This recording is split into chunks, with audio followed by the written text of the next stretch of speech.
வணக்கம். மேகமலை இரவங்கலர் பற்றின பேருந்து பயண வீடியோ தாங்க இப்போ நம்ம பார்த்துட்ருக்கோம். இதுக்கு முன்னால் பார்ட் 1 வீடியோ அப்லோட் பண்ணியிருக்கேன், மறக்காமல் பாருங்கள். இந்த வீடியோவை ஸ்கிப் பண்ணாமல் ஃபுல்லாக பாருங்கள். நம்ம சேனலை சப்ஸ்கிரைப் பண்ணி வச்சுக்கோங்க. இப்போ நாம் 18 கொண்டை ஊசி வளைவுகளை தாண்டி மேகமலைக்குள்ளே வந்துட்டோங்க. இதுவும் நம்ம கண்ணு முன்னால் தைல மரத்தோட்டமும் தேயிலை தோட்டங்களும் ஆரம்பிச்சிருச்சுங்க. தேனி மாவட்டத்தின் மேற்கு தொடர்ச்சி மலைத்தொடர்களில் கடல் மட்டத்திலிருந்து சுமார் 1500 மீட்டர் உயரத்தில் அமைஞ்சிருக்குங்க இந்த மேகமலை வன உயிரியல் சரணாலயம். இது யானை, கரடி, புலி, சிறுத்தை, மான் உள்ளிட்ட பல்வேறு வனவிலங்குகளுக்கு மட்டுமின்றி பூச்சி இனங்களின் வாழ்விடமாகவும் இருக்குங்க. 626 சதுர கிலோமீட்டர் பரப்பளவில் அடர்ந்த வனப்பகுதியை உள்ளடக்கிய மேகமலை வனவிலங்கு சரணாலயமாக இருக்குங்க. இது ஒரு பாதுகாக்கப்பட்ட புலிகள் காப்பகமாகவும் இருக்குங்க. இதன் அருகில் கேரளாவில் உள்ள பெரியார் புலிகள் காப்பகமும் ஸ்ரீவில்லிபுத்தூர் சாம்பல் நிற அணில்கள் சரணாலயமும் இருக்குங்க.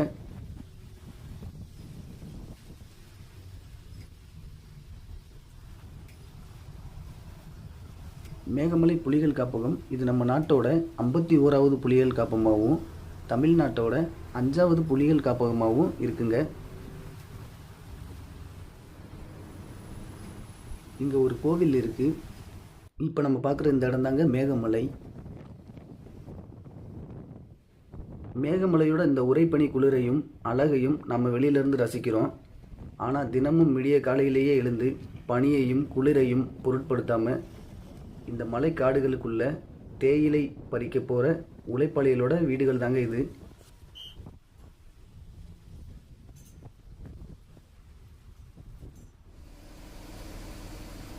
சாலைகள் முழுவதுமே பனிமூட்டம் வந்து சூழ்ந்து பார்க்குறதுக்கே அவ்வளோ அழகாக இருக்குங்க. சாலையில் எதிர்த்தாப்பில் வர வாகனங்கள் கூட நமக்கு தெரியலை, அந்தளவுக்கு ஒரு பனிமூட்டம் தான் சொல்லணும்.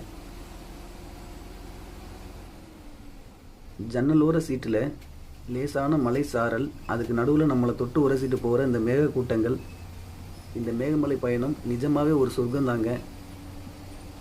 நம்மளுடைய பேருந்தே மேகத்துக்குள்ளே தாங்க போயிட்டு இருக்கு.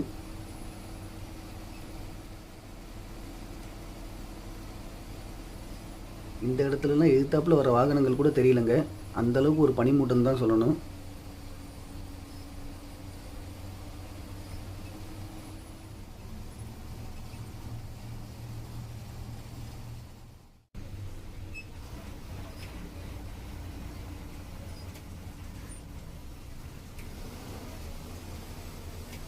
இந்த இடத்துல பார்த்தீங்கன்னா மழை நீர் வந்து பாறைகள் வழியாக வழிந்து ஓடுறதை நம்மளால் பார்க்க முடியும்.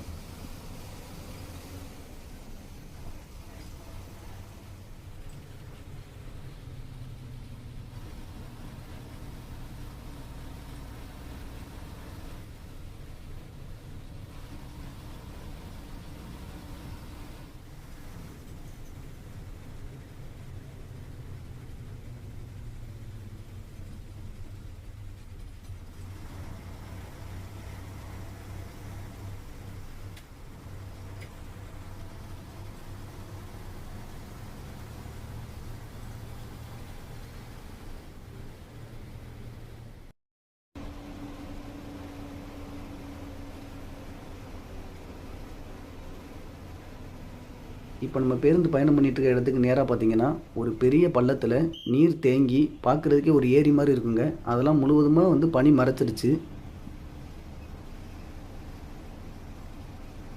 இங்கே ஒரு உணவகம் இருக்குங்க, இங்கே சாப்பாடு எப்போதுமே இருக்கும்.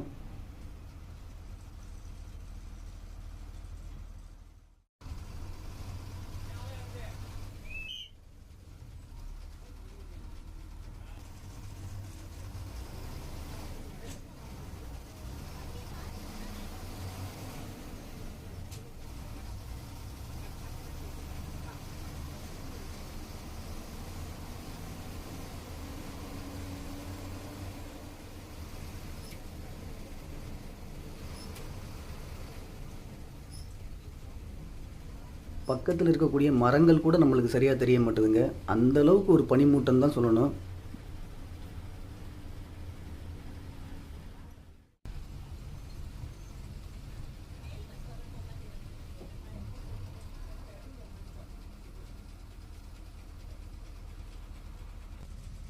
தேயிலை தோட்டத்தில் தேயிலையை பறித்து மூட்டை மூட்டையாக வச்சுருக்காங்க. எடை போடுறதுக்காக வச்சுருக்காங்கங்க. இந்த மழையிலையும் பனியிலையும் தேயிலை தொழிலாளர்கள் தேயிலை பறிச்சுட்டு தாங்க இருக்காங்க.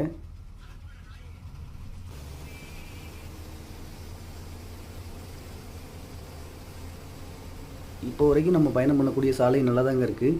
ஆனால் ஹைவேவிஸ்லேருந்து இரவங்கால் போகிற வரைக்கும் ஒரு 15 கிலோமீட்டருக்கு மேலே மட்டும் சாலையானது ஒழுங்காக இருக்காதுங்க. கொஞ்சம் பள்ளம் மேடுமாக தாங்க இருக்கும்.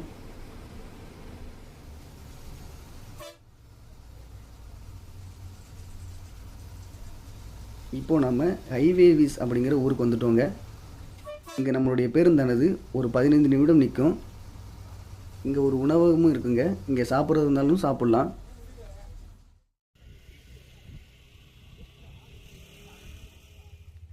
இந்த ஹைவேவிஸ் பகுதியில் அரசு பள்ளி ஒன்று இருக்குங்க. இங்கே ஒரு பெரிய தேயிலை தொழிற்சாலை ஒன்று இருக்குங்க.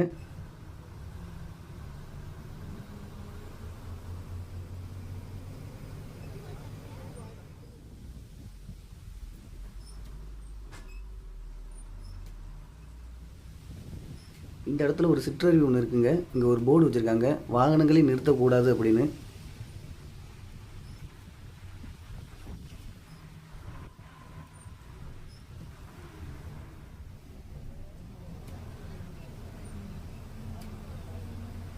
இந்த மரங்களை பாருங்கள்.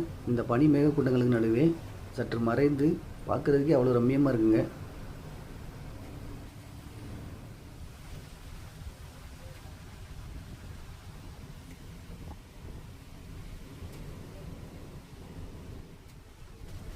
இப்போ நம்மளுடைய பேருந்தானது அடர்ந்த வனப்பகுதியில் கொஞ்சம் கரடு முரடான பாதையில் தாங்க பயணம் பண்ணிகிட்ருக்கு.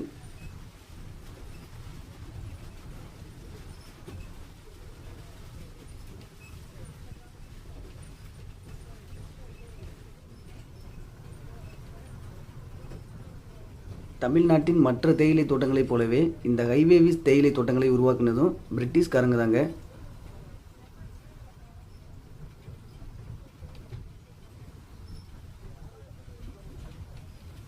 ஹைவேவிஸ் மலை உச்சியில் இருந்து பார்த்தீங்கன்னா பார்க்குற இடமெல்லாம் பச்சை நிற தேயிலை தோட்டங்கள் நிறைந்த மலைகள் ஒன்றின் பின் ஒன்றாக கடலின் அலைகள் போல காட்சியளிக்குங்க.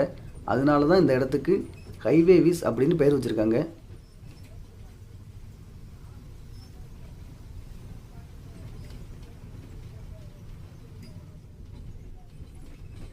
இங்கே உள்ள காலநிலைன்னு பார்த்துக்கிட்டிங்க அப்படின்னா, இங்கே வெயில் அடிக்கும், திடீர்னு சாரல் மழை பெய்யும், அப்படியே கொஞ்சம் நேரத்தில் பனிமூட்டம் முழுவதுமாக சூழ்ந்துருங்க.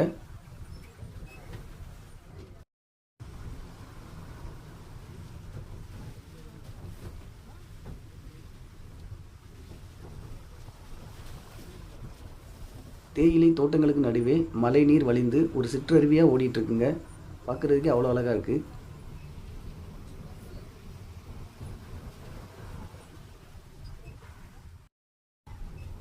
இவ்வளவு மலையிலையும் தேயிலை பணியாளர்கள் தேயிலை தோட்டத்தில் தேயிலை பறிச்சுக்கிட்டு இருக்காங்க.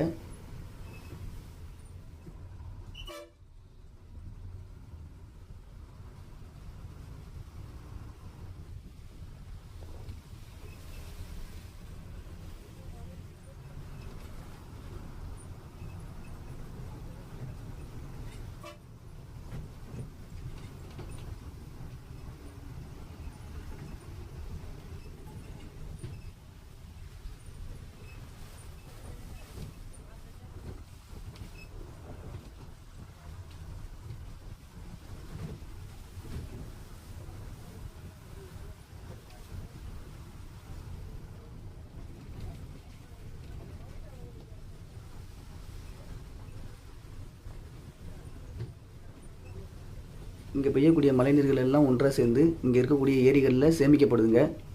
அங்கேருந்து வழிந்து தான் கீழே இருக்கக்கூடிய சுருளி அருவி மற்றும் சின்ன சுருளி போன்ற முக்கிய அருவிகளுக்கு நீர் வரத்தானது இங்கேருந்து தாங்க போகுது.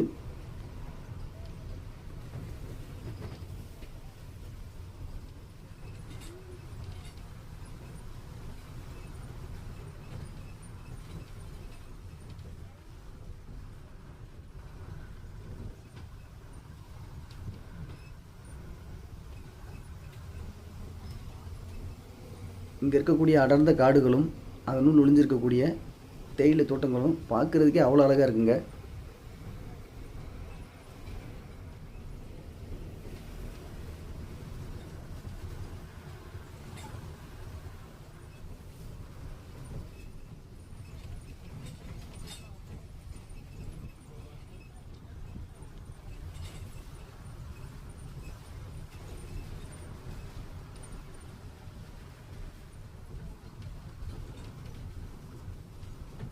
இப்போ நம்ம பார்க்குற இந்த இடம் தாங்க மணலார் பாலம். ஹைவேவிஸிலிருந்து சற்று தூரத்திலே உள்ள இந்த மணலார் பாலம் ஒரு முக்கிய இடம் தாங்க.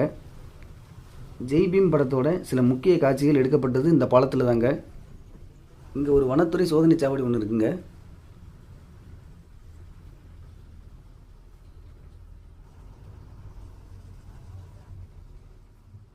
இந்த பாலத்தில் ஒரு வாகனம் மட்டும்தாங்க பயணம் பண்ண முடியும்.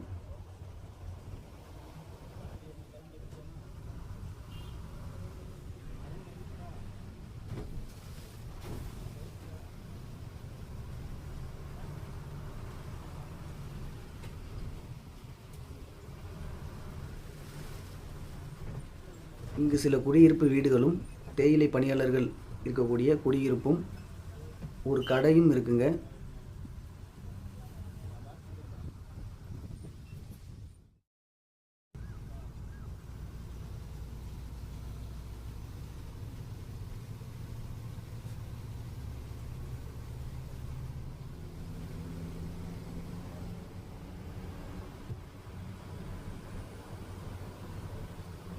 இங்கே கொஞ்சம் தூரத்தில் மகாராஜா மெட்டு அப்படின்னு ஒரு காட்சி முனை இருக்குது.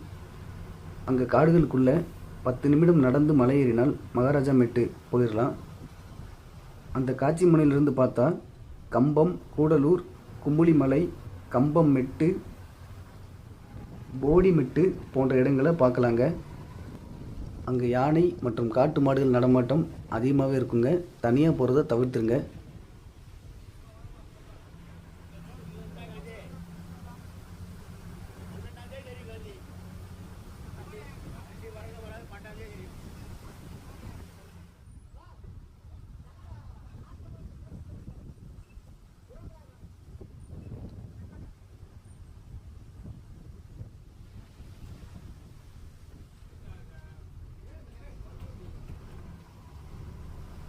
இப்போ நம்மளுடைய பேருந்து பயணம் பண்ணக்கூடிய பாதை ரொம்பவே கரடுமுரடாக இருக்குங்க. இந்த தேயிலை தோட்டங்கள் மேலே மேகங்கள் படர்ந்துருக்கதை நம்மளால் பார்க்க முடியுது. இப்போ நாம் இரவங்கலார் வந்துட்டோங்க. மேகக்கூட்டங்கள் நகர்ந்து செல்றதை நம்மளால் நல்லாவே பார்க்க முடியுது. ரொம்பவே அடர்ந்த ஒரு வனப்பகுதியை மேகங்கள் உரசி போகிறத நம்மளால் நல்லாவே பார்க்க முடியுது. இங்கேருந்து ஒரு 2 கிலோமீட்டர் தொலைவில் தாங்க கேரள வனப்பகுதியோட எல்லை இருக்குது. இங்கே இரவங்கலரில் ஒரு அணை ஒன்று இருக்குங்க. அந்த அணை தமிழ்நாடு மின்சார வாரிய கட்டுப்பாட்டில் இருக்குது. இந்த இடத்தோட இயற்கை அழகை பற்றி சொல்கிறதுக்கு வார்த்தைகள் இல்லைன்னு தாங்க சொல்லணும். அடர்ந்த காடுகளுக்கு நடுவே இருக்கக்கூடிய அந்த தேயிலை தோட்டங்கள் பார்க்குறதுக்கே அவ்வளோ அழகாக இருக்குங்க.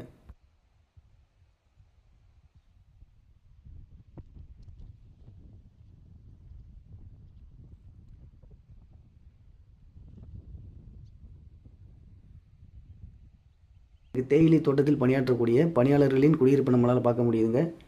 பக்கத்துலேயே ஒரு கோவில் ஒன்று இருக்குது. இது ஒரு சிறிய கிராமம் தாங்க இந்த இரவங்கலார். சின்னமன்னூர் பேருந்து நிலையத்திலிருந்து காலை 10:30 மணி அளவில் கிளம்புனா நம்மளுடைய பேருந்து சரியாக மதியம் 1:45 மணிக்கு இரவங்கலார் வந்திருக்குங்க. இந்த ஒரே பயணத்தில் வெயில், மழை, பனின்னு 3 வானிலையும் கடந்து வந்திருக்குங்க.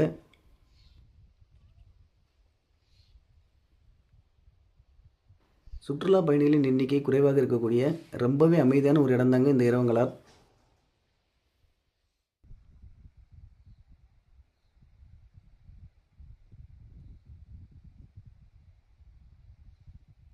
இந்த பேருந்தானது மதியம் 1:45 மணி அளவில் இங்கே வந்துட்டு திரும்ப 3/4 மணி நேரம் இங்கே ஆல்ட் ஆகிட்டு திரும்ப 2:30 மணிக்கு இங்கேருந்து கிளம்புதுங்க சின்னமனூரை நோக்கி. இப்போ திரும்பவும் வானிலை மாறிடுச்சுங்க. மேகக்கூட்டங்கள் முழுவதுமாக வந்து படர்ந்துடுச்சு. இப்போ லேசான மழை சாரல் ஆரம்பிச்சிருச்சு. இதோட இந்த வீடியோவை முடிச்சுக்கிறேங்க. இந்த வீடியோ உங்களுக்கு பிடிச்சிருந்துச்சு அப்படின்னா லைக் பண்ணுங்கள், ஷேர் பண்ணுங்கள், கமெண்ட் பண்ணுங்கள். நம்ம சேனலை சப்ஸ்கிரைப் பண்ணுங்கள். நன்றி, வணக்கம்.